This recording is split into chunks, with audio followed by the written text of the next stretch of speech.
G'day and welcome to ReDriven. Now, this little guy might just be the most controversial car we've had on ReDriven so far, because to those that love these things, it's just an exquisite handling, beautiful sports car that's completely worthy of the hype and its iconic name.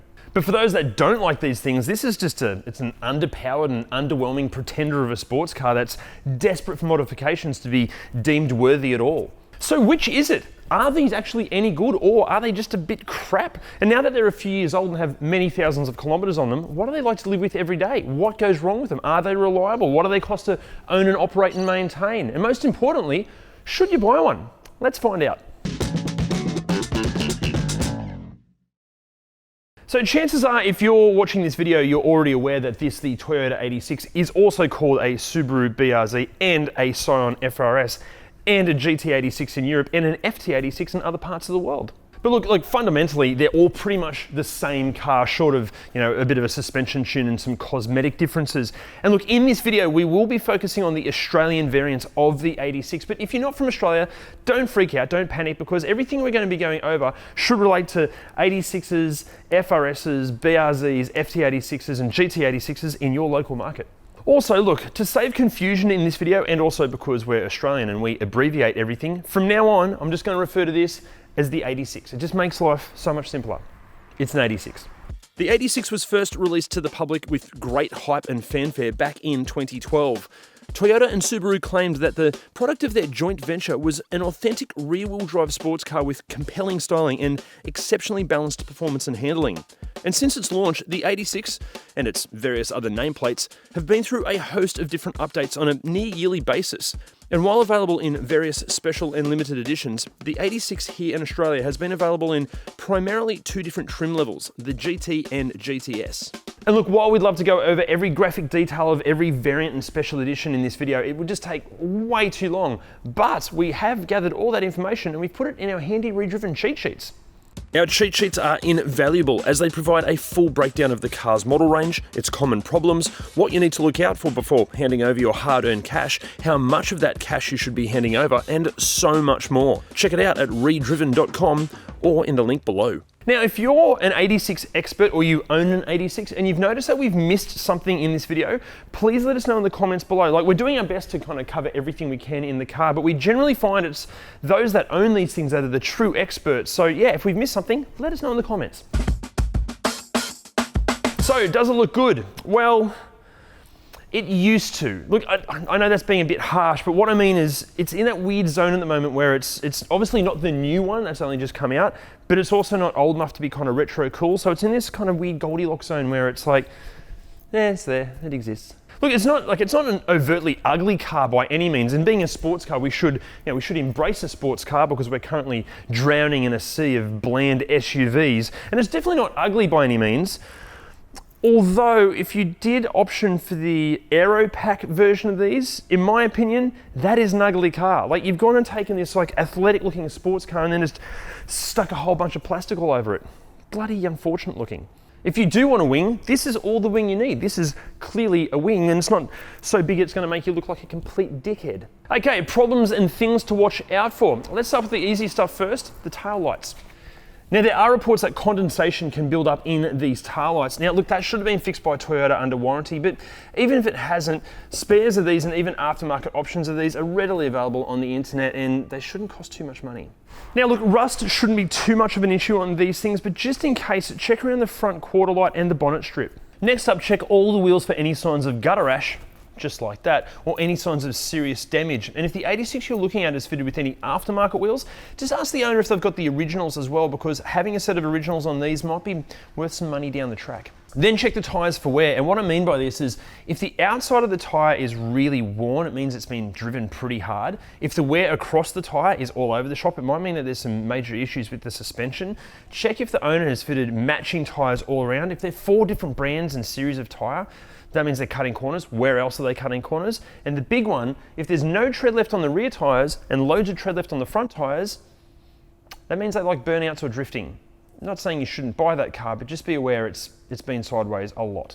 Also, if you're going to fit aftermarket wheels to these things, do it properly and put some good looking ones on there. We see these things running around with the most stupid looking wheels on them and it's just disappointing. Okay, the big thing to watch out for with these things is accident damage. This is a rear-wheel drive sports car and they do like going sideways, but unfortunately, many of the owners of these lack the skill set to bring them back in from sideways, and they normally hit something solid like a tree or someone's post box. So there is plenty of spots that you need to look for accident damage. Here we go. Do your best to get as underneath the car as you possibly can and look for any broken or bent parts or any really new parts or any paint overspray, or if it looks like something's being painted to try to cover up some damage. Speaking of overspray, make sure you pop the bonnet and look for any overspray in the engine bay. That's a great way to see if anyone's tried to repair this on the cheap. And also, get your head and your hands in there and look for any dodgy repair work, and if anything feels loose or just wrong. If it feels bad, don't buy it. Finally, and also with the bonnet, if it's closed but even looks just even slightly open, like it's been popped open, that's a great sign that it's had a bit of an impact at the front. And finally, and look, I know this might sound like a really simple and obvious one, but just make sure when you open and close the doors, they do it properly and don't clunk, and they're not hard to open and close. If they're not opening and closing properly, what does that tell you? So how's the interior? Well, it's a bit like the exterior. It is aging. It's not like overtly bad in design terms, but it's not new enough to be like new cool, but not old enough to be like old school cool. But I forgot how perfect this seating position is. This is spot on. It's comfortable yet supportive and sporty. The seats themselves, fantastic. They're not as overtly like race car like a Recaro seat, but they're just the seats, the position, absolutely spot on. Although something to look out for on the seats when it comes to wear and tear are the side bolsters on the entry. If you're in the US, it's going to be over that side. If someone's a little bit larger of frame or a bit enthusiastic with getting in and out, these side bolsters can cop a bit of a flogging. On this particular car, no dramas, but yeah, they can get a bit overly squishy. Okay, as far as wear and tear goes, look, in this particular car, it's interesting because this car has had a hell of a life. First up, the dashboard is kind of lifting above the air conditioning vents here. This Alcantara finish, look, I'm sure in many of the GTS or the higher spec models, the Alcantara here feels lovely, but in this car, it kind of feels like a washcloth that's been in your sink for like 3 or 4 years, and then you've just let it dry. You just know there's something wrong with it. It just feels oddly unhealthy. Besides that, the leather is actually aging quite well on the steering wheel. It's not going too glossy and shiny, although this Alcantara finish up here, I don't know why you'd have your arm up there all the time, but that's wearing pretty badly. The seats are wearing quite well. There's a few interesting stains on them in kind of interesting locations, but overall wear and tear is quite good. The hard plastics, everything's wearing nicely there. One thing that does deserve credit is it has actual carbon fiber trim. This is not fake carbon fiber, so there's a good chance that's going to survive a Formula One crash, but it does get fingerprints on it pretty easily, but not too scratchy, which is good. Switchgear is usual Toyota. Everything feels perfect and rock solid. It's going to last forever. One thing that is annoying, there's loads of nooks and crannies for like dirt, or in this case, broken chips to kind of get wedged in behind, and it's a bit of a challenge to clean. And room in the back actually isn't too bad as long as you're a fetus or don't have any legs. How they even try to sell this as a 2+2 is beyond me, because as you can see, thank God I've been doing yoga, because this is very uncomfortable. So how's the tech? It is shit. This thing has the same horrifically bad head unit that was fitted to the Subaru XV and Toyota Kluger/Highlander videos that we did a while ago. Links are just up here. This thing, rubbish. So what's actually wrong with it? Well, the Bluetooth connectivity is about as reliable as my biological father, and I haven't spoken to him in decades. The rear view camera fails to show you really anything in any kind of resolution. It looks like a Nintendo from the 80s. And the sat-nav will guide you to a state of utter frustration. It will definitely get you lost. I can't say enough, this thing is shit. Later model 86s did receive gradual updates with Apple CarPlay and Android Auto making an appearance in 2020.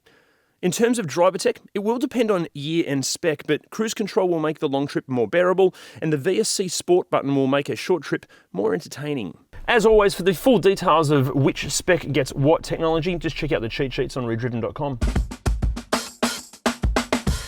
So, is it practical? Well, in terms of boot space, kind of. Actually, with the seats down, you can get a full set of wheels and tyres in here for, spare tyres for a track day. But I can't help but feel if they made this thing into like a liftback, like an Integra Type R, because we did a video of that one just up there, they would have sold more of these. That would make it so much more practical, because this is bloody cramped. And practicality in the back seat? No. And practicality up front is interesting. There was an attempt for a spot for your phone down here, but it was when, Nokia 3210s were the standard phone, not an iPhone, because it doesn't fit in there. There's 2 cup holders that are removable, so you can just take this to your cafe and get your coffees popped in. And also there was another attempt made for mobile phone placement, but as you can see, doesn't really fit properly. Also, these can move. You can either sit there or there, which is cool, allowing a kind of spot for your phone. Also, there's door bins, but they're not really door bins. They're, again, just spots for a bottle of water or something small. Now, before we get into what goes wrong with these things, can I ask a favor? Can you please hit those like, subscribe, and bell icon buttons? It really does help us out a whole lot. And after the video, go and check us out on the socials. Now, what goes wrong with these things? Well, look, it's a Toyota/Subaru, so surely not a whole lot, but I'm not a mechanic, I'm not qualified to tell you, but Jim is. Out of all of these that come through the workshop, typically they're here for servicing and not repairs. I checked our records and I also reached out to some Toyota and Subaru service department and spare parts department people, and the feedback I got was pretty much the same. There are some reports of fuel pump failures and clutch release bearing failures, but to be honest, that can happen to any car. There are a couple of big recalls. There's a power steering recall and the dreaded Subaru valve spring retainer recall, but typically this is all taken care of by the dealership. However, be warned, some of them out there have terrible oil consumption problems, and some of them have gear selector and synchro problems. But is that a problem with the car, or is that a problem from the previous owner? Which takes me to the next thing you've got to look out for is shitty mods and shitty aftermarket parts. If you are looking to buy one, try to find an unmolested version with a good service history and one that hasn't been drifted too much, although that is what they do best. So is it safe? Well, look, it is a rear-wheel drive sports car, but it does have variable electronic stability control and traction control, and it's not that powerful, so hopefully it won't throw you into the scenery with too much violence. But for a quick overview of some of the features, here's me doing a voiceover. Cheers, mate. The 86 comes standard with dual front airbag package, head airbags, side front airbags, driver knee airbag, anti-lock brakes, brake assist, electronic brake force distribution, and a 5-star ANCAP safety rating from 2012. So what's it like to drive? Well, after many years and many thousands of kilometres, it's still great. And look, yes, there are hot hatches and even SUVs out there that'll leave this thing dead in a straight line, but there's something about driving a sports car. Like, this thing was designed and built and engineered from day one with the driver's enjoyment as its main priority. Well, that and making Toyota and Subaru lots of cash, but you know what I mean. This thing, like, it's something special about driving. It's just a sports car. Like, from the overall cabin ergonomics to the way it steers and handles and brakes. And look, I know stacks of you are going to disagree with this, but for me, it just still nails it. But in saying that, let's talk about the elephant in the room, this underwhelming engine. Look, we all know it's lacking on power. We all know a bit more torque would make a massive difference to the overall driving experience. But like, around town or even out on some, like, deserted country winding road, it's fine. Like, it's not the most inspiring engine in the world, but it does the job. Actually, if anything, I feel like a few years and a few thousand kilometers has actually kind of freed the engine up a little bit. The only time it really feels like massively out of its depth is if you're trying to overtake pretty much anything at freeway speeds, or if you're putting this thing head to head against another car, which you shouldn't do. A, because that's illegal, and B, it means that you're going to have to rev the engine out, and that just doesn't sound very good. Speaking of things that don't sound very good, there are a few little rattles and creaks in here. Nothing overly horrific, but just, it's just frustrating. But one big standout on this car is the suspension. Like, everyone always talks about how great the handling of these things are, but one thing everyone seems to forget about is how good the ride quality is. Like, these roads are pretty crap, and the way this thing absorbs bumps for a sports car that's a few years old and has many thousands of kilometers on it, is excellent. Which is why it's such a massive shame when people modify these things badly. If you fit cheap, dodgy coilovers, or you don't modify the suspension properly, it ruins the whole car. Guys, please, if you're going to modify one of these, I can't say this enough, please do it properly. If you're going to fit coilovers, make sure they're of the highest quality, and get someone that knows what they're doing to tune the suspension, because doing it badly, as I said, it ruins what this thing is all about. Okay, overall, look, I've had this thing for about a week, and it has truly gotten under my skin. And again, many of you are going to disagree with me on this, but even after this many years and this many kilometers, it just still nails it. From a driving experience, the 86 nails it.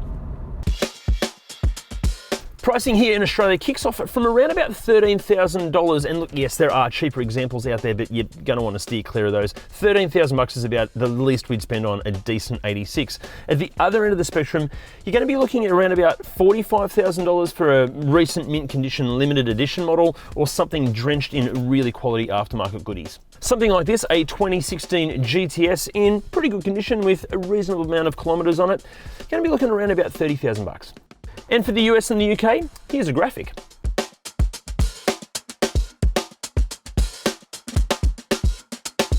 Toyota claim a fuel consumption figure of anywhere from 7.1 to 7.8 litres per 100 kilometres. But you know, this is a sports car, guys. That's never going to happen. Even on this test, we're seeing figures closer to 9, and I haven't driven this thing all that hard yet. Toyota initially offered their pretty underwhelming 3-year 100,000 kilometre warranty on all 86s, but that was updated to 5 years and unlimited kilometres as of the start of 2019. But I should mention, these things have a phenomenal fan base and some great owners groups. So look, if you do buy one, make sure you hook up with an owners group and go and take it on some track days, because that's when these things really come alive. So, should you buy one? Well, that kind of depends on how happy you want to be. Look, if losing the old traffic light Grand Prix is going to have a serious impact on your levels of happiness, then no, you shouldn't buy one. But besides that, yes, you should buy one of these. Look, okay, yes, the engine is a bit of a letdown and the infotainment system just sucks, and it is starting to look and feel its age a little bit, but these things are such an enjoyable car, not only to drive, but also to live with. Plus, add to the fact that they're proving to be really reliable, they're relatively practical and safe for what they are, and many of its shortcomings are easily remedied with some intelligent modifications, all make it a really hard car to bet against. However, avoid badly modified examples at all costs, and if there's even a hint that it's been abused at all, just walk away. It's funny, like when we were doing the research for this car, for this video, I felt like the 86 made it on just as many bang for your buck champions lists as it did most overrated performance car lists. But the issue with the 86 actually has very little to do with the car itself, but more with what people want it to be. Rather than concocting your own expectations for what you want this thing to be, just let the 86 deliver what it's good at, and when you do that, this is still a bloody awesome car. Guys, as always, thank you so much for watching, and hey, what did you think of the 86? Let us know in the comments below. And also, can you please do us a favor and hit those like, subscribe, and bell icons? It really does, it helps us out immensely. And after this, go and check us out on the socials. See you next time. Rather than concocting your own expectations of what you want this arms.